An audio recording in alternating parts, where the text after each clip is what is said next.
Hay ocasiones en la vida en las que una brújula moral es la que nos debe de guiar, porque tal vez estamos cegados con un medio que admiramos. Pero esto es algo que veremos hoy en la Dimensión Gamer. Antes que nada, debemos decir que esta, como todas las grandes historias, comenzó como una historia de amor. Amor por la sensación de crear. Luego se convirtió en una historia de amor por el dinero. Corrían los años 90, el principio de esta década. Los salones de recreativas, o como vulgarmente los llamamos las maquinitas, comenzaban a llenarse de juegos de pelea al mero estilo de Street Fighter 2. La juventud de esta época clamaba por juegos de este género que fomentaban el combate de uno contra uno y la necesidad de saber quién era el mejor del barrio. Yo era un niño en ese momento. Solo quería aprender a jugar el juego y ver los finales de aquellos excelentes juegos, ver el desarrollo de cada personaje, pero era complicado. Habiendo patanes acaparando las máquinas, estos nos obligaban a mejorar de a fuerza, para que te duraran más tus pocos pesos y poder jugar más. Un día regresé de la escuela como todos los días y antes de ir a mi casa llegué a las maquinitas a ver qué estaba pasando. Ese día había una multitud frente a una máquina. Era un mueble grande y nuevo que habían puesto al centro del local. Pregunté qué pasaba y me dijeron que este era un juego nuevo, que era muy violento y estaba lleno de sangre. Era algo muy extraño y tenía unos movimientos finales a los cuales les decían fatalidades. En este momento conocí a Mortal Kombat. Recuerdo que a mí no se me hizo tan gran juego o la gran cosa. Personajes hechos a base de fotografías y con efectos de sangre y sonidos como sacados de esas viejas películas de Kung Fu. Pero tal vez es ahí donde se encuentra el encanto. Unas semanas después viajé a Estados Unidos y en un salón de arcade que encontré, que es el equivalente a los salones de maquinitas en México o las recreativas en España y Centroamérica, compré una especie de panfleto que me costó 75 centavos de dólar, que contenía todos los movimientos especiales y los fatalities de los personajes de Mortal Kombat. Ya en ese momento sabía hacer 3 o 4 fatalities, pero con esto y con los movimientos precisos, ahora sí que sabía por fin cómo hacerlos. Recuerdo que regresé a México a las máquinas y estrené el Fatality de Raiden. Y eso me convirtió en uno de esos gamers chidos del barrio. Le tomé amor a ser bueno haciendo los fatalities y marcando bien los poderes de cada personaje. Y esto hizo que me enganchara por fin al juego. Un juego básico, de mecánicas acartonadas, pero muy popular. Es un juego muy raro ya que todos los personajes realizaban los mismos ataques. Patada por arriba, patada por abajo, patada barrida, gancho haciendo la palanca hacia abajo y presionando cualquiera de los botones de golpe. Entonces era algo muy raro que todos los personajes tenían el mismo arsenal, pero usándolo de diferente forma conforme a su sprite. Muy popular por la cantidad de violencia, dándonos a entender que esto ya no era un juego para niños, buscando un público diferente, tal vez un público más adulto. Toda esta historia comienza años atrás en Chicago con un joven programador llamado Edward Boone, quien entró a trabajar para la compañía Midway de Chicago. En esta conoció a un joven artista que diseñaba arte para Midway. Este joven artista era John Tobias. Estos se hicieron buenos amigos y comenzaron a crear ideas para realizar algunos juegos. Hablando sobre el género de lucha, cayeron en cuenta de que los peleadores que aparecen siempre en los juegos eran versiones caricaturizadas o inclusive ridículas y poco realistas. Y entre broma y broma empezaron a diseñar lo que sería el esqueleto para Mortal Kombat. Un juego violento, con las mecánicas de una película de Kung Fu, donde se terminara con el rival sin piedad. Esto toque le daría mucho realismo. Aquí comenzó un largo camino de rechazos, burlas y puertas cerradas en la cara, hasta que un día, por azar del destino, se liberó un presupuesto muy pequeño y decidieron tomarlo. Tuvieron un fondo por fin para realizar su idea y echar a andar el proyecto. Había mucho que hacer y solamente eran 4 personas las que conformaban este equipo. así que se pusieron a reclutar amigos y gente que le quisiera entrar al proyecto. Consiguieron artistas marciales baratos que incluso varios de ellos eran dobles de riesgo que cobraban muy poco para que hicieran estos fotogramas para el juego de Mortal Kombat. Cabe mencionar que el proyecto se programó en muy poco tiempo. Así es como entra en escena Daniel Pesina, Josu Pak, Elizabeth Malaki y Richard Division, los personajes originales de Mortal Kombat.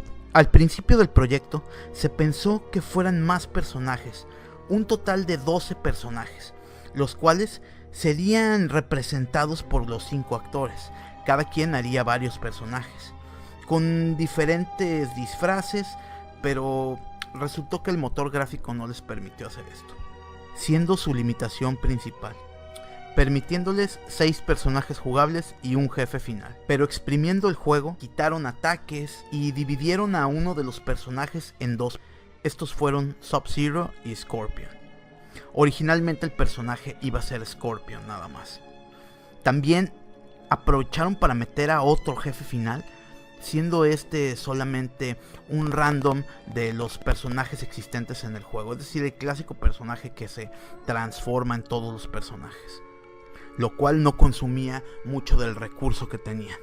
A su vez, gracias a esto, también nació uno de los easter eggs más impresionantes para la época, que era la creación de Reptile.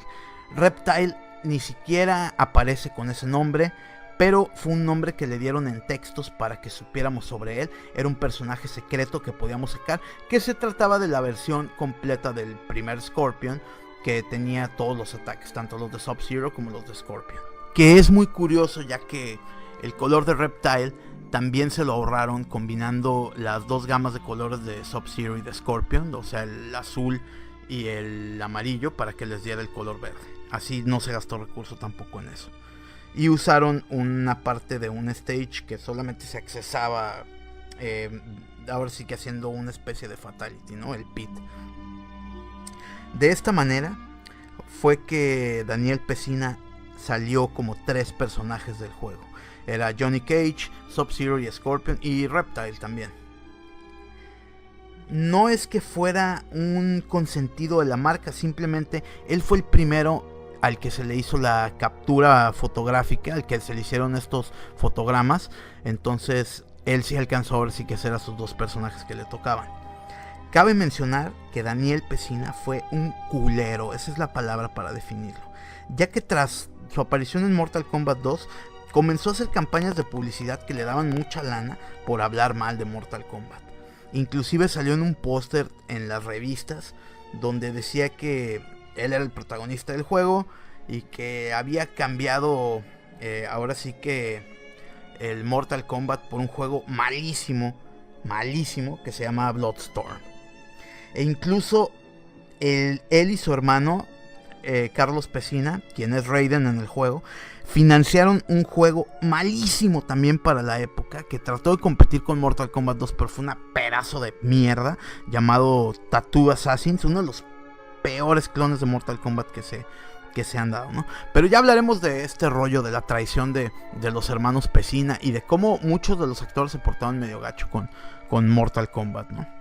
El juego al final terminó con 7 personajes jugables, ahora sí que para escoger, 6 stage y 2 jefes finales. Cada uno de los personajes tenía 3 o 2 poderes, cuando originalmente se suponía que tendrían 5 o 6 poderes. Pero esto no frenó el juego. A falta de tener más personajes, más de 7 personajes, y querer que el juego durara ahora sí que una buena cantidad de tiempo, se hizo algo que parecía imposible en aquel tiempo, pero ellos lo realizaron y fue ya un clásico de Mortal Kombat, que era que en la parte final, después de vencer a todos los oponentes, pelearíamos un mirror match, que es contra una copia de nosotros mismos, y tras eso pelearíamos contra 2 personajes del roster original. Quiere decir que con una misma barra de energía teníamos que pelear contra 2 personajes en cada stage, y eran 3 de estos, con una dificultad ahora sí que bastante respetable. Y peleando contra un jefe final que también tenía algo muy gracioso para la época, que es que se transformaba en un random, pero era muy curioso porque tenía un 60% de transformarse en Goro, que era el subjefe, y el demás porcentaje era repartido hacia los otros personajes. Y tenía algo que esto es lo que es muy curioso, que su dificultad también cambiaba en un random, ¿no? O sea, se podía poner muy difícil o incluso en algún momento te daba la oportunidad de ser más fácil.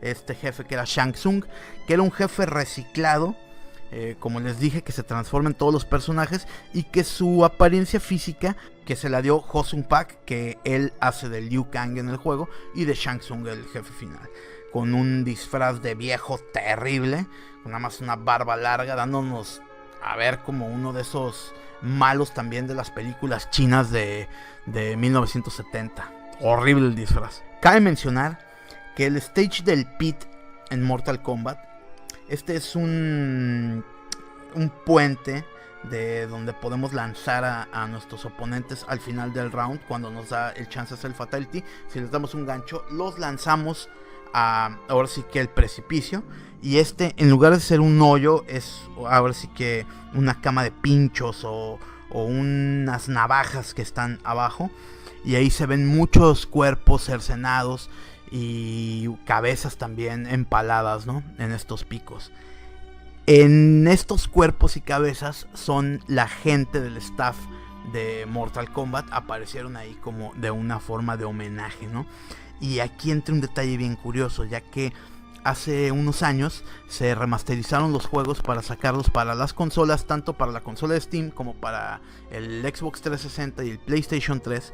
Se remasterizaron haciendo una colección arcade que se llamaba Mortal Kombat Arcade Collection con K, al igual que el Kombat de nuestro letrero, ¿no? Que eso era algo diferente. De hecho, cuando le preguntaron a Boone que por qué le habían puesto Kombat con K, les dijo que era nada más para llamar la atención y que no fuera tan común el nombre. Pues cuando hicieron esta remasterización, quitaron la cara de John Tobias porque tuvo un pleito él con Ed Boon y con el equipo de Mortal Kombat, porque él ya quería salirse del proyecto y lo obligaron a hacer un juego que se llamaba Mortal Kombat Forces, que era para PlayStation 1, el cual les dejó a la mitad, les dejó tirado el trabajo. Él ya no volvió a trabajar y el juego salió siendo una porquería porque pues, no era un juego terminado. Y pues retiraron su cabeza de los monos del pit y fue algo pues medio gacho, ¿no? También hay un personaje que se llama Noob Saibot, que es el nombre de los dos creadores de Mortal Kombat, tanto de Boone como de Tobias. Si los lees al revés, dicen Noob Saibot. Y Noob Saibot es como una especie de sombra. Ahora sí que las versiones después de que fue este pleito con Tobias, se le quitó el nombre de Saibot, ¿no? Y quedó como Noob nada más. Y pues lo único que podemos decir es que desde que se llama Noob nada más, tiene un look más varonil, se ve más cabrón. Este pleito que lo separó antes de la salida del Mortal Kombat Forces fue muy sonado en el mundo de los videojuegos. Y cuando Midway quebró y Acclaim también, se perdieron los derechos de Mortal Kombat y Warner Brothers los compró para adherirlos a su estudio de videojuegos. Decidieron sacar una nueva entrega de Mortal Kombat. Esta sería contra el universo de DC Comics, ya que Warner Brothers se había hecho también de los derechos de DC Comics. Con esto resucitarían a la franquicia, no porque el juego fuera un éxito, porque se dieron cuenta que podían venir juegos muy interesantes respecto a estos dos universos. De ahí nacieron el Mortal Kombat 9 y nacería también Injustice. Y decidieron que juntarían el equipo nuevamente, entonces juntaron otra vez a Tobias y a Boone, pero estos en cuanto se vieron se empezaron a pelear y de hecho llegaron hasta los golpes, se agarraron a golpes los dos, los tuvieron que separar y por contrato pues no podían dejar de trabajar, así que lo único que pasó fue que dividieron todo el trabajo y ahora sí que Tobias nada más se quedó trabajando en los medios publicitarios y en el cómic. Y pues esto nos probó que el dinero es más fuerte que es la amistad, ¿no? Quienes me conocen saben que soy muy aficionado a las artes marciales. Y una vez que fui a un torneo en San Francisco, me tocó conocer a Ho Sung Pak, el primer Liu Kang. Y pues él también hizo de Rafael en Las Tortugas Ninja 2, El Secreto de Buzz, la película de los 90. Y le pregunté qué fue lo que lo hizo llegar a Mortal Kombat, ¿no? ¿Qué había sido? ¿Cómo llegó a Mortal Kombat? Y me dijo lo siguiente: la necesidad y el hambre hacen que uno haga lo inimaginable. Y 2 comidas pagadas pueden parecer el paraíso.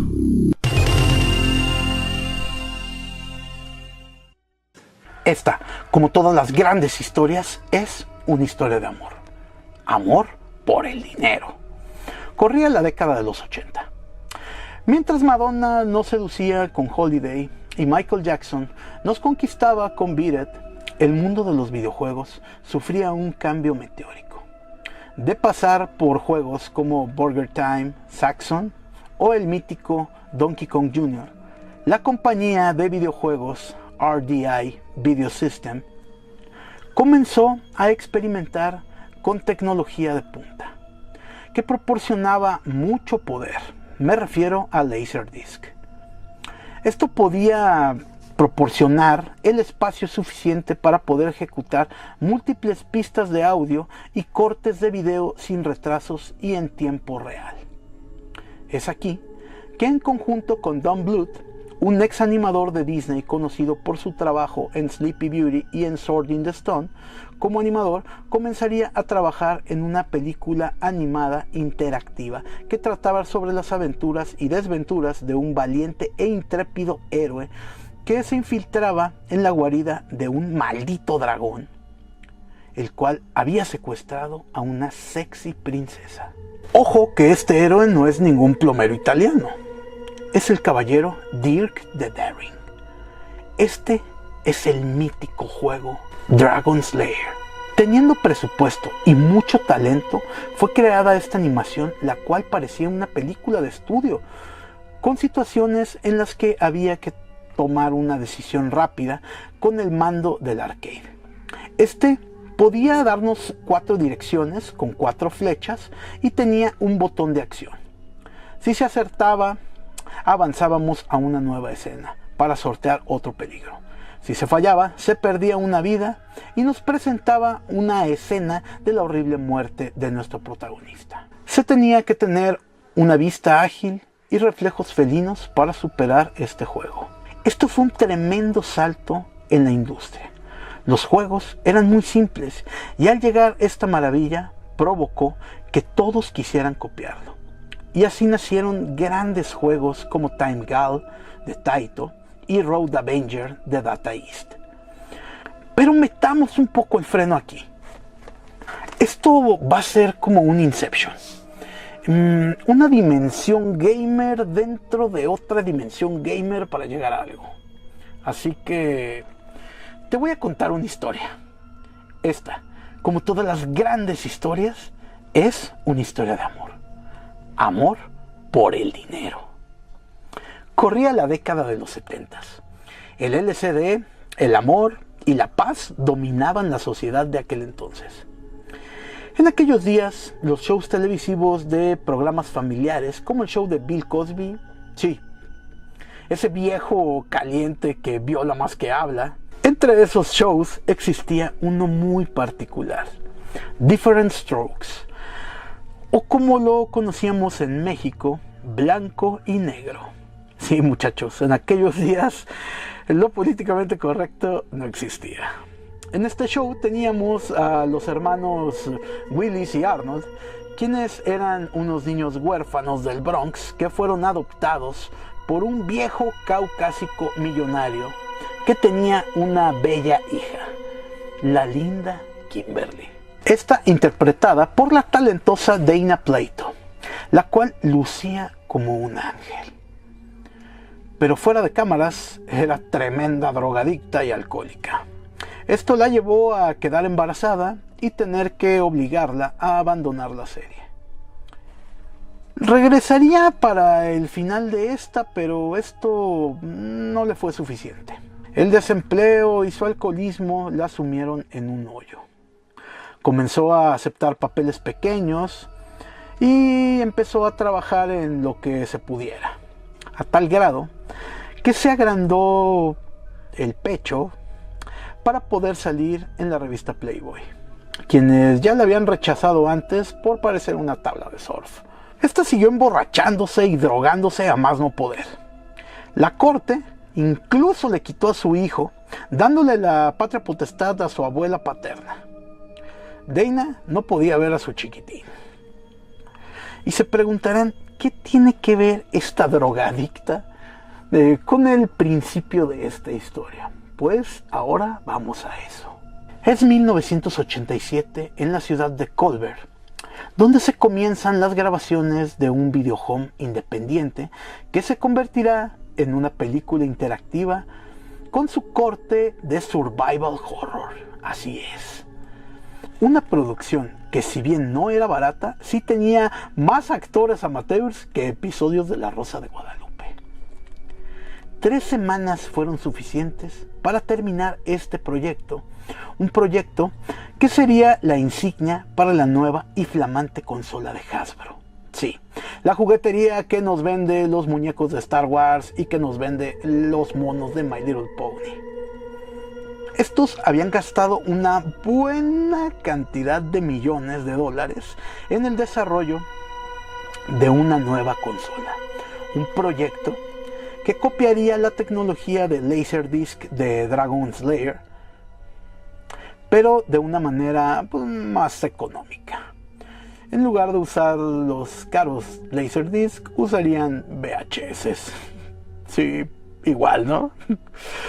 Por ridículo que suene, así nace el proyecto de la consola llamada Nemo. El videohome necesitaba una estrella, algo que hiciera un boom.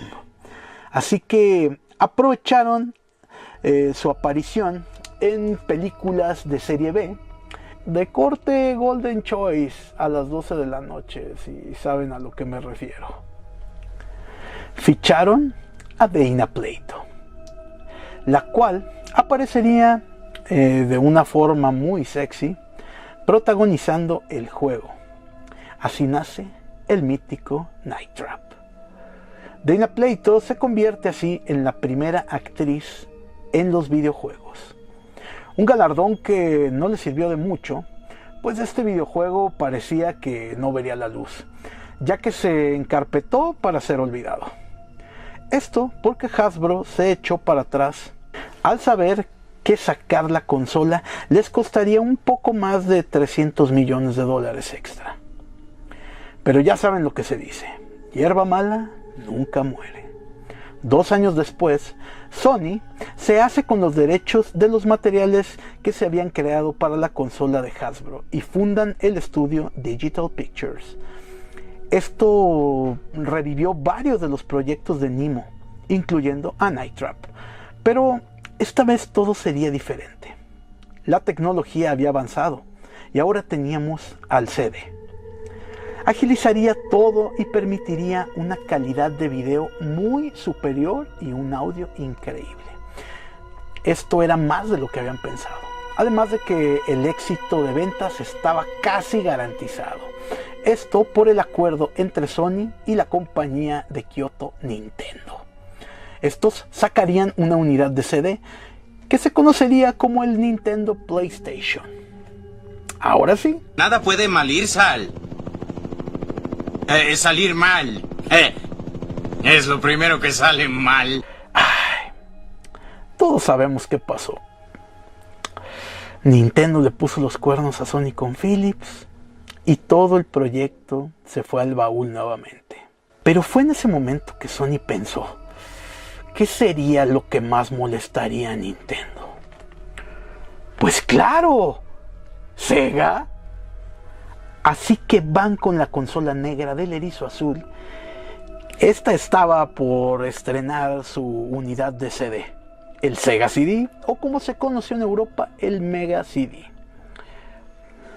Y como si fuera la lepra, la consola se llenó de estos juegos de películas interactivas. Y los otros sistemas de la época se adueñaron de esta misma tecnología. Esta tecnología que sería conocida como el Full Motion Picture. Oh, sí. el principio del fin para muchos. ¿Se acuerdan del senador Joseph Lieberman? Sí, ese hombre que amenazó a la industria del videojuego para regular el videojuego con clasificaciones. Este hombre que quería acabar con Mortal Kombat y con muchos otros juegos. Pues Night Trap era uno de esos juegos.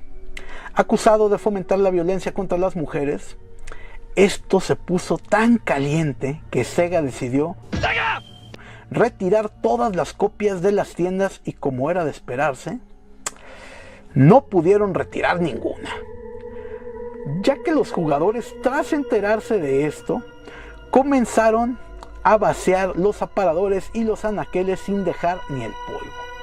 Un tiempo después, ya con las regulaciones, Sega sacó una revisión con mucho mejor video para el Sega 32X, pero este no se vendió nada. Sí, puedes engañar una vez con un producto, pero hacerlo 2 veces es muy complicado.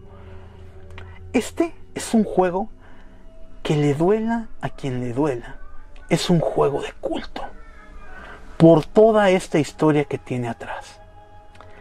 Pero ¿qué creen? Hace unos años el juego cumplió 25 años y se hizo una edición para conmemorarlo. Y esta se terminó en unas cuantas horas. Incluso yo lo compré. Y pues, por fin, se ve bien el juego. Aunque eso no quita que es un juego terrible. En el juego manejaremos a la bellísima Dana Plato en el papel de una policía infiltrada en una fiesta de adolescentes, donde llegarán una suerte de invasores, así los llamaré, invasores oscuros, los cuales tendremos que hacer que caigan en unas trampas en esta casa que está peor que la casa del tío Chueco.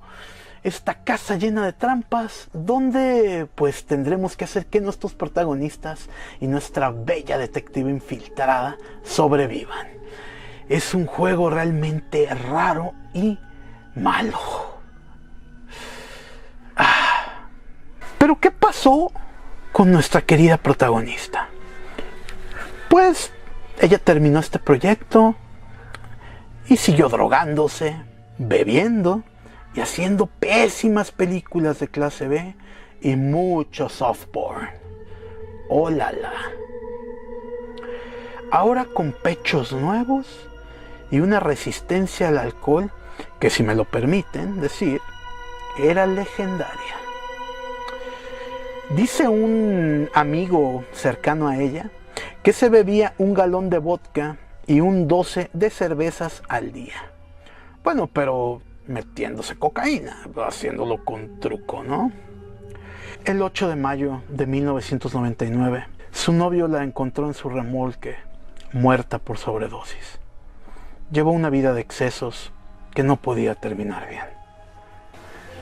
Fue muy duro ver a la pequeña niña de la cual muchos nos enamoramos en la década de los 80 terminar como un despojo humano. La historia de Dana Plato es una de tantas historias de los actores niños. Historias que te pueden romper el corazón. Pero veamos el lado bueno. Dejó su legado en una gran serie que ahora ya nadie recuerda. En un videojuego aburrido, pero considerado de culto. Y en un heredero, su hijo. No, espera. Su hijo salió tremendo drogadicto y alcohólico. Parece que al muchacho le faltaba hierro o algo así, ya que se puso una escopeta en la cabeza y se la voló. No podemos negar que la genética es algo muy poderoso. Esta, como todas las grandes historias, es una historia de amor. Amor por el dinero. Corría la década de los 90, una época en la que se disfrutaba de placeres mundanos.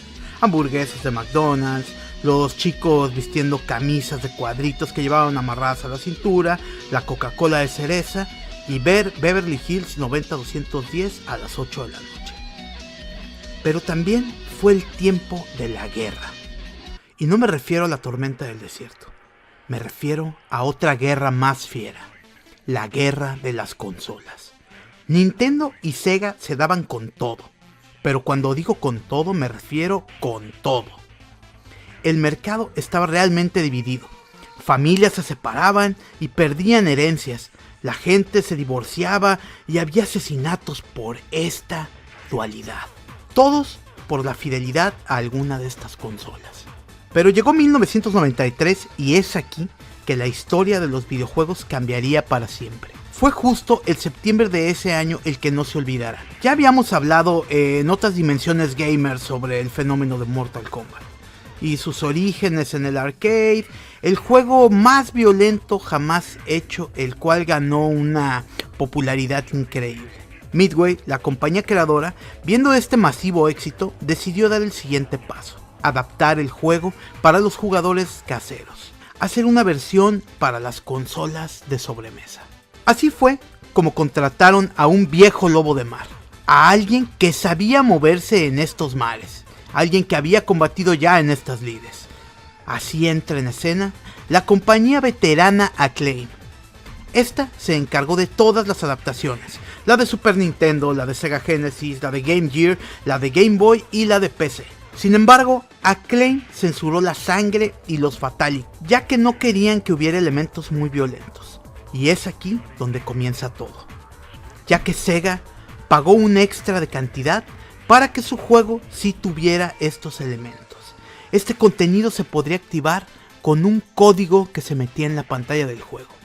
Algo que según ellos era solamente para que lo supieran los adultos y así los niños no tuvieran problema de disfrutar el juego. ¡Qué ilusos! Obviamente, en cuanto uno de los niños lo tuviera, en el patio del colegio se pasaría ese código para todo mundo.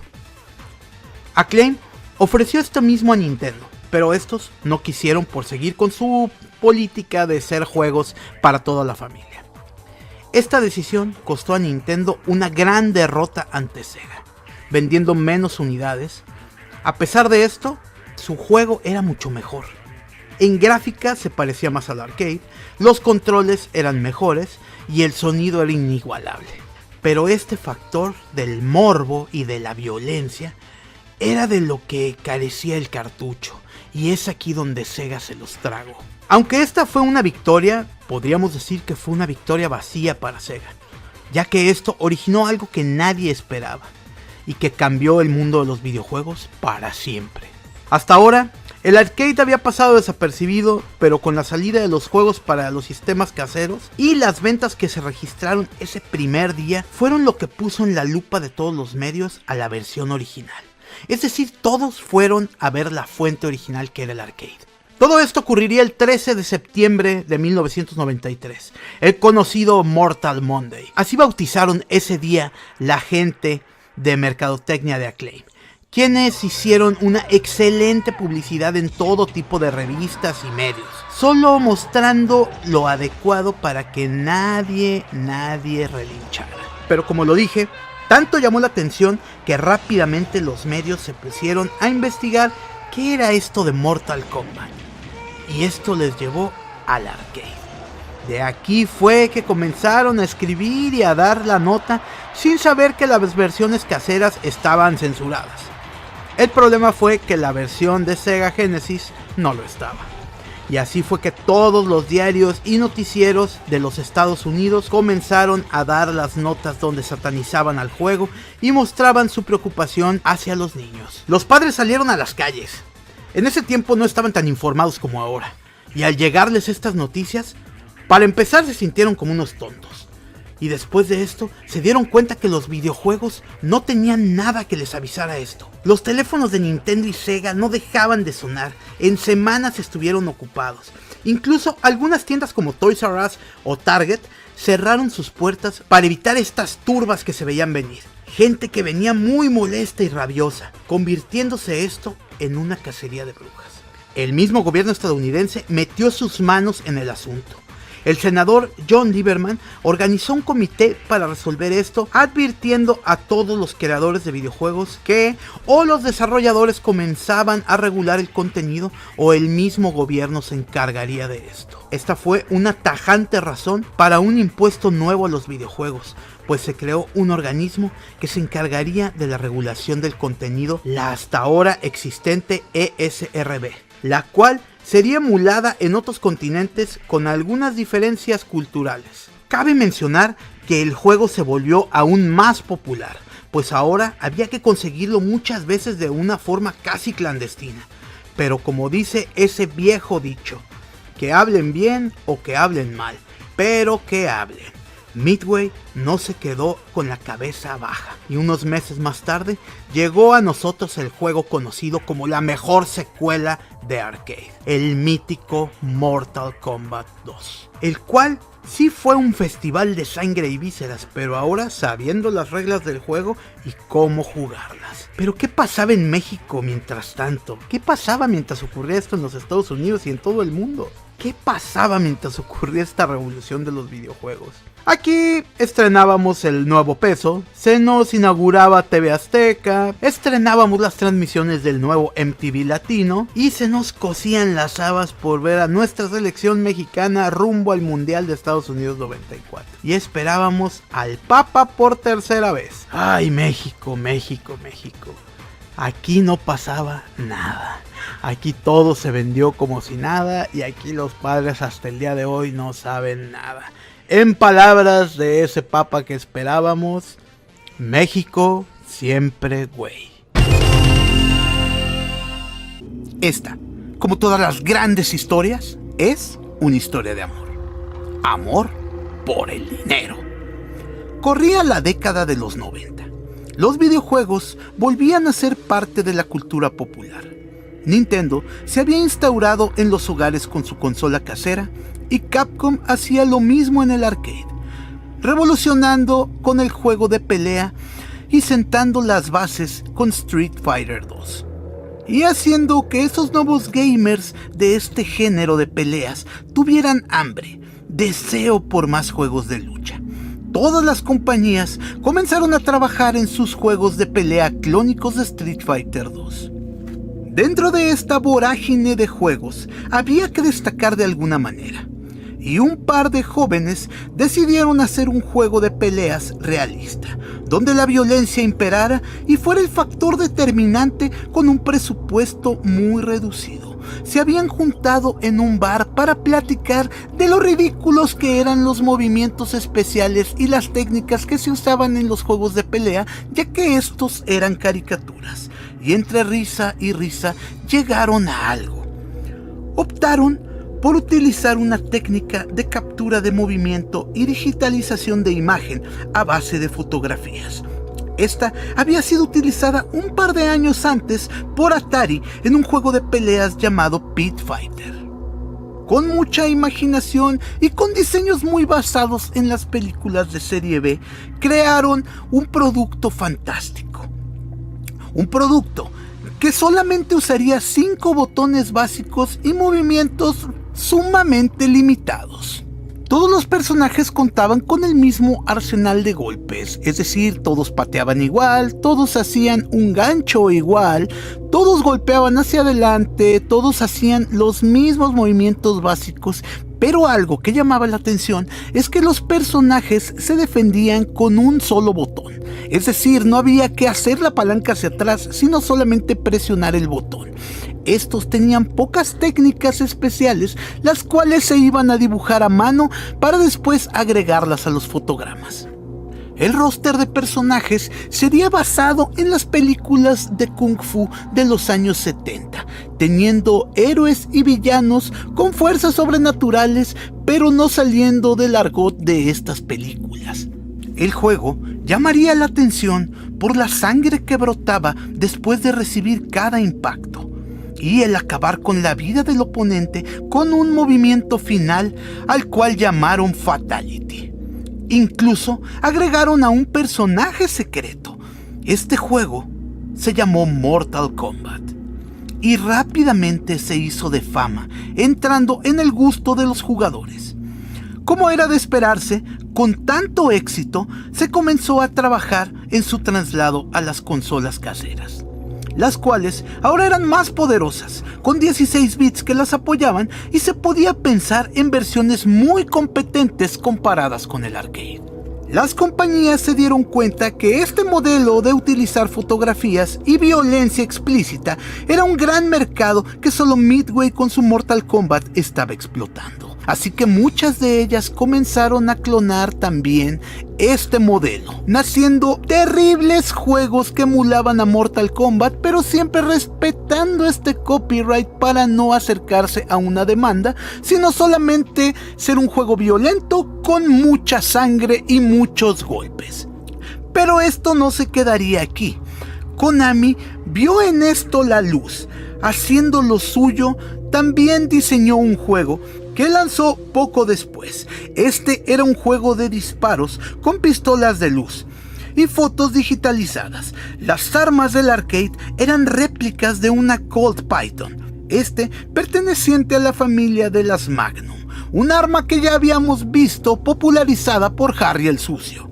Estas armas eran tan parecidas al arma original porque se utilizó un arma real para hacer el molde para crear estas light guns que fueron llamadas Justifier. Las armas fueron concebidas en colores azul pastel y rosa pastel para el Player 1 y el Player 2. Esto para que no se parecieran a armas reales, ya que en Estados Unidos no era legal el que las pistolas de luz parecieran armas verdaderas. Ya saben, para no fomentar la violencia. Nintendo ya había afrontado este problema con el Zapper al traerlo a América unos años antes, ya que el Zapper en Japón era conocido como una Beam Gun y era una réplica de la Colt Peacemaker, es decir, un revólver de vaqueros. Al traerlo a América tuvieron que cambiarlo por un modelo futurista, una Ray Gun de color gris, por los motivos de realismo que ya les comenté.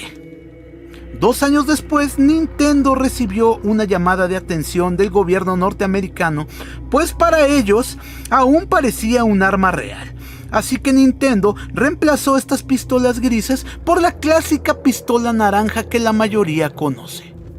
Volviendo a esto, Konami no vio necesario cambiar las armas. Solo se harían de la vista gorda, haciéndolas de color pastel y así nadie diría nada. Otros estudios comenzaron a trabajar en otros proyectos que comenzaban a dar de qué hablar. Juegos como Splatterhouse, el cual era un juego de terror producido por Namco, y el clásico Doom de ID Software, los cuales eran muy violentos y con ese terror explícito que lo caracterizaba. Mientras tanto, en otras instancias, los juegos de películas interactivas hacían lo suyo para interesar al espectador, desde escenas algo subidas de tono hasta coquetear con el género del horror y el misterio. Una prueba de esto sería Night Trap, de RDI Video System. Pero de esto ya les hablé en un video de la Dimensión Gamer junto con la historia de Dana Plato, el cual se los dejaré por aquí.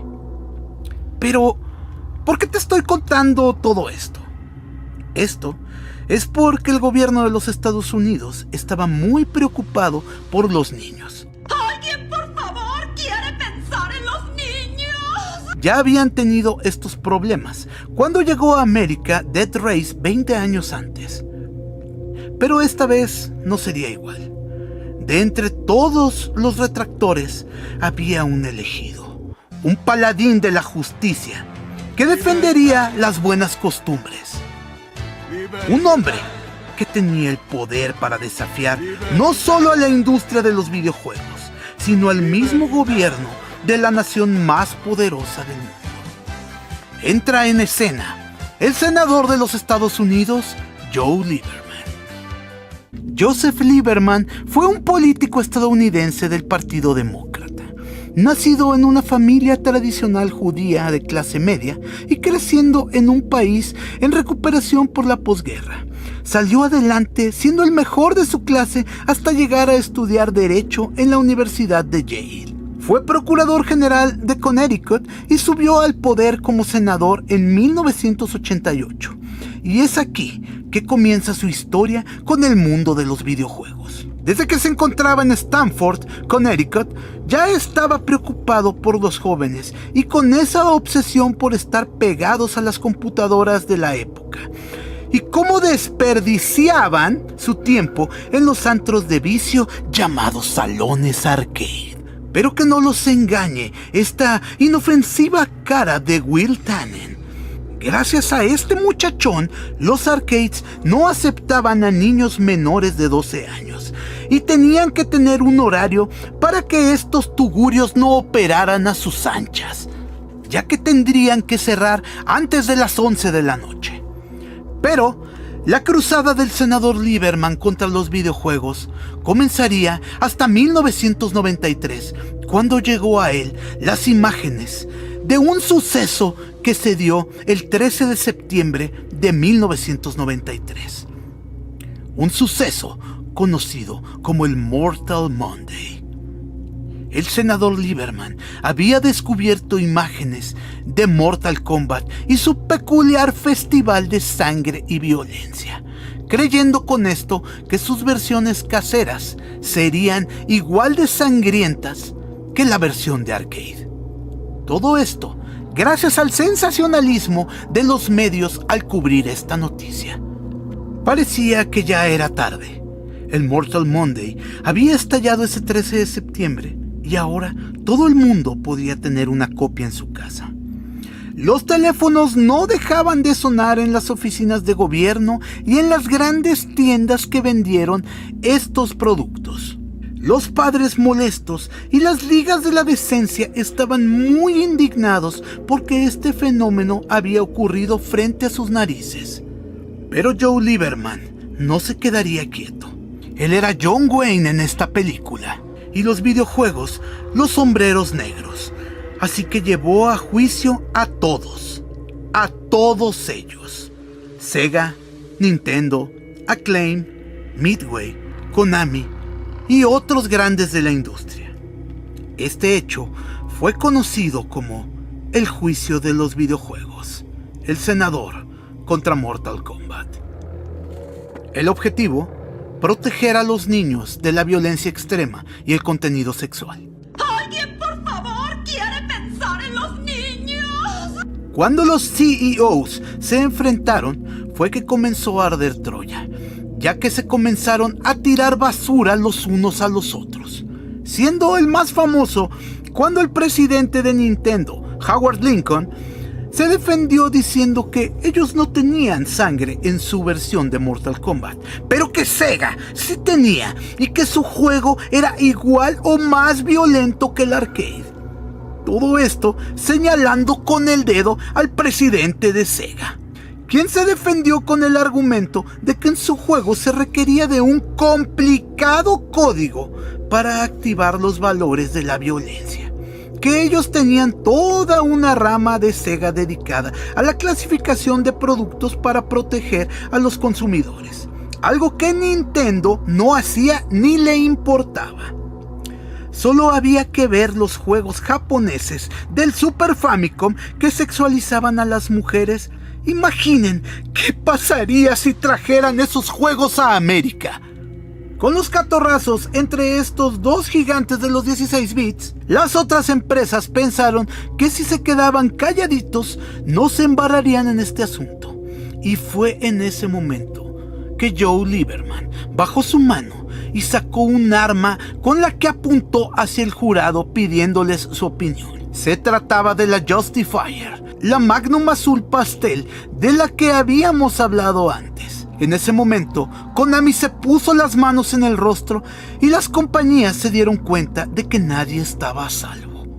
El juicio continuó y seguían acusando a otros juegos hasta que regresaron con Sega y su juego Night Trap, acusándolos de fomentar el maltrato a la mujer, del cual les dejo la historia en este video.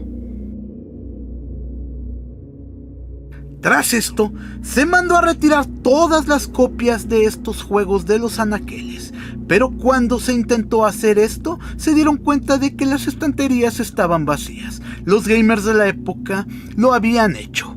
compraron todo el producto y no dejaron nada para que fuera retirado. El equipo del senador en la corte no lo podía creer. Estaban muy molestos. Parecía que los gamers y las compañías se habían salido con la suya. Pero el senador Lieberman sabía que esto apenas estaba comenzando. En la próxima cita del juicio, el senador Joe Lieberman amenazó a todos. O comenzaban a regular el contenido, o el mismo gobierno se encargaría de hacerlo, fuera como fuera. Se les había terminado su libertad de hacer lo que quisieran. Es aquí que nace un nuevo impuesto para los videojuegos, lo cual sustentaría el organismo que se encargaría de hacer estas regulaciones. Y me refiero a la ESRB, Entertainment Software Rating Board, algo así como Junta de Clasificación de Software y Entretenimiento. Si bien el senador no logró cancelar a Mortal Kombat y a sus canchanchanes o sacar del mercado a alguna compañía de videojuegos, este hecho marcó la maduración de la industria y estableció las normas de la autorregulación. Lieberman quedó como un ícono del gobierno siempre alerta y un gobierno con mano dura, un hombre que simboliza el cambio cuando es necesario. Gracias a él, los videojuegos se profesionalizaron de una manera rápida y concisa. Pero como todo en la vida, tras llegar a los acuerdos y las reglas para esta nueva era, ahora era más fácil flanquear las reglas, ya conociendo el terreno de juego. Una prueba de esto fue el lanzamiento de Mortal Kombat 2, rompiendo todos los récords de ventas y con todos sus elementos de sangre y violencia en cada una de sus copias caseras. Pero como siempre, aquí en México nada de eso importa. Los niños pueden comprarse un Mortal Kombat o un Doom y por supuesto un GTA, sin ninguna restricción, porque aquí no hay violencia, aquí no hay crimen y aquí no pasa nada. Así es, como la vida nos tiene que dar un icono para saber cuándo las cosas deben de tener una moderación. Aunque creamos que alguien es un villano, resulta que tal vez sea un héroe, una redención que solo puede ocurrir en la dimensión gamer.